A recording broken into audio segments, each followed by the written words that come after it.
The world has arrived at a place of peace. Wouldn't that be a great headline to read? We are at world peace. That means there'd be no grief. And right now, we know that that's the furthest thing from the truth, right? We are all in a place of grief somewhere or another. And I can say this with this type of conviction because of the pandemic. The pandemic has created such chaos, not only worldwide, but within. As within, so without, right? We are microcosms of the outer world. So if it's true that COVID has created chaos and panic and rage and anger and all of the spectrum of emotion and belief systems being challenged and belief systems being affirmed, there's still grief, whether you want to believe it or not. When you get out of your car and you get to the door of the store and you go, oh shit, and you got to go back to your car and get your mask. How many times have I done that? How many times have you done that? Can't go in unless you got a mask on. That's a lifestyle change, to have the wardrobe of your masks. It's crazy. How else has it impacted your life? Going to an appointment, going to a doctor's appointment. Have to wear a mask. They want to take your temperature. Do you want your third eye blasted with a gun? I don't. And then I've literally, how many times have I stopped people like, no, there are other places you can get an accurate reading. That's another conversation. But libraries closed, grocery stores, long lines to get into the store, long lines 6 feet apart to buy your groceries. Libraries closed. Libraries have curbside pickup where you have to call. Since when do they want a phone call? You have to call and give them your number, and then they put it in a bag, and they put the bag in this bin thing. You don't think that's a lifestyle change? You don't think there's a sadness around that? Maybe you've had a loved one that's died from COVID. Maybe you've had a loved one that you've nursed through the disease and they've regained their health. But the suffering, the grief, the lifestyle change of just dealing with that. A colleague of mine, her husband had COVID and she was exhausted. He was sequestered in their bedroom. I never asked her where she slept, but would put meals on the floor by the door for him to get. Lifestyle change is huge. So, how are you handling it? How are you coping with the grief? Are you lashing out in anger? Are you the one driving 85 miles an hour in a 45 zone? Taking your aggression out? Taking advantage of the fact that cops aren't pulling people over as aggressively as or typically they would, seeing that kind of behavior? How are you handling the grief? If you're someone who is going, my God, I never realized that these things that you're describing, that is grief. That's what I'm feeling. I never realized that.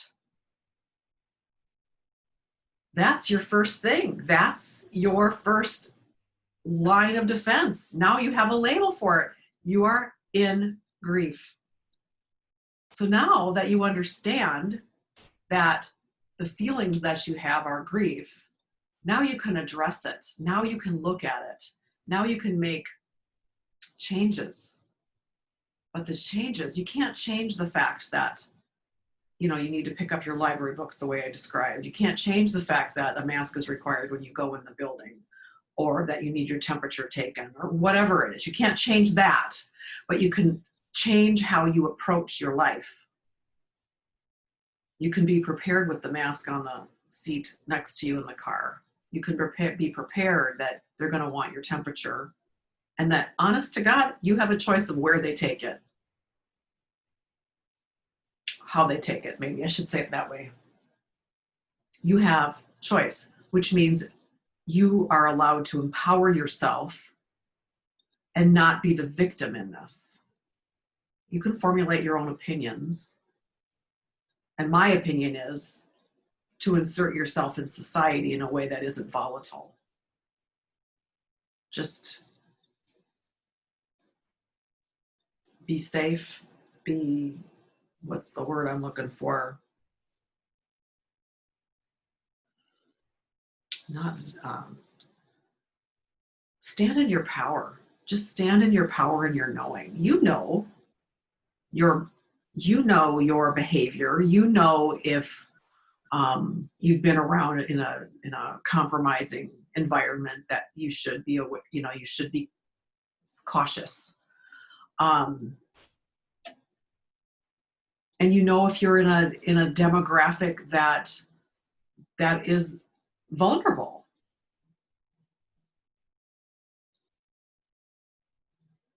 So how is your grief, now that we've established that what you're feeling is indeed grief, look at your relationship even with yourself. Now you can have more compassion rather than going, why am I so pissed off? Why am I feeling XYZ? Now you have the answer. So now that you have the answer, you can be more compassionate with how you show up in the world, right? And how is it impacting your family?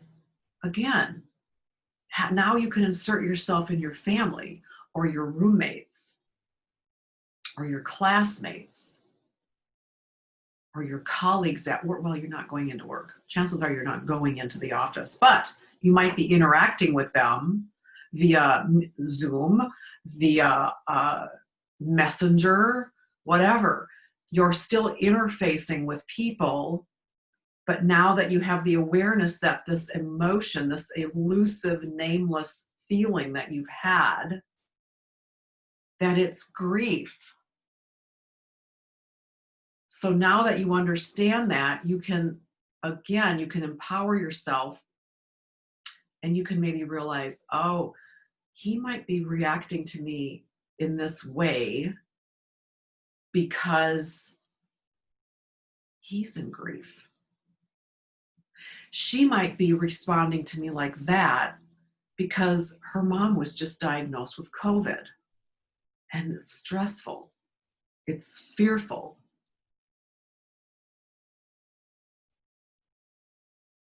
This is all really important, to have the awareness of how grief impacts your life.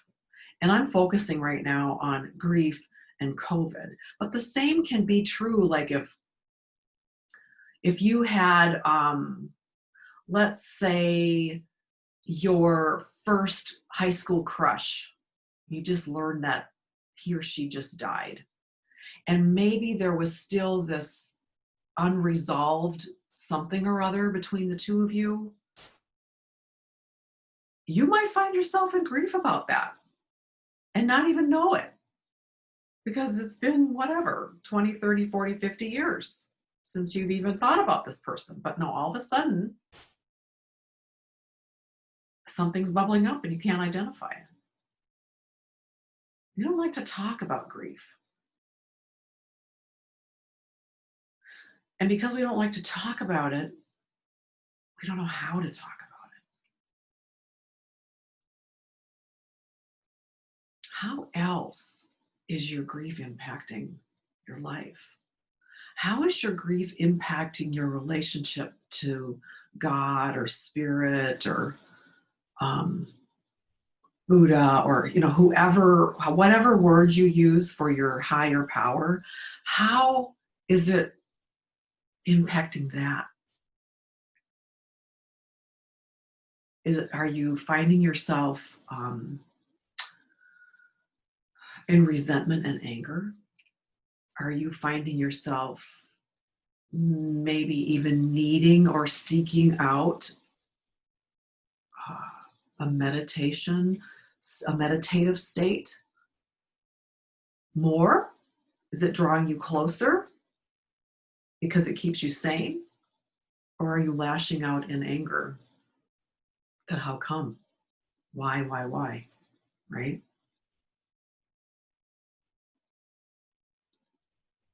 We've kind of touched on work and career. What if you're self-employed and you've got no one really to what's the word? You're not accountable to anybody except yourself and those you're serving. How does grief impact your productivity?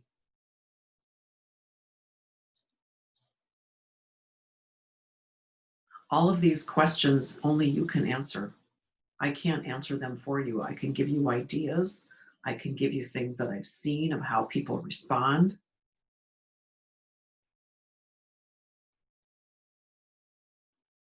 But you are the one that needs to answer these questions for yourself. So for today, I want you to keep these questions top of mind. Let them shadow you as you go throughout your day or your week. And then when you react, rather than respond, you'll probably be more apt to have the awareness, oh, that's what she was talking about.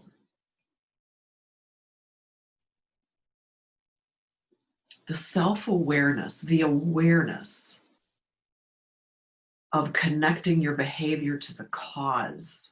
What's the stimulus that's causing this behavior, this lashing out, or whatever it is? Maybe you're finding yourself way more compassionate. It's not always about these, quote, negative kind of responses.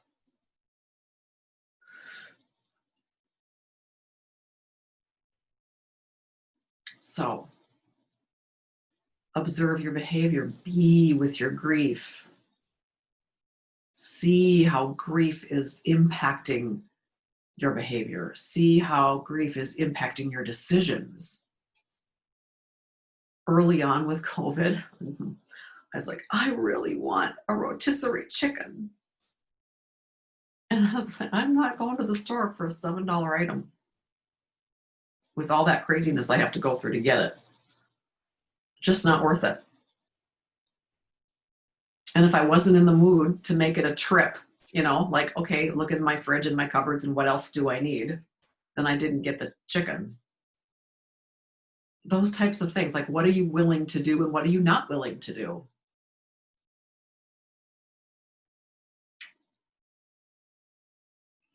So for today, my name is Marita with Harmonic Wholeness, and I'm so glad that you listened to the end here.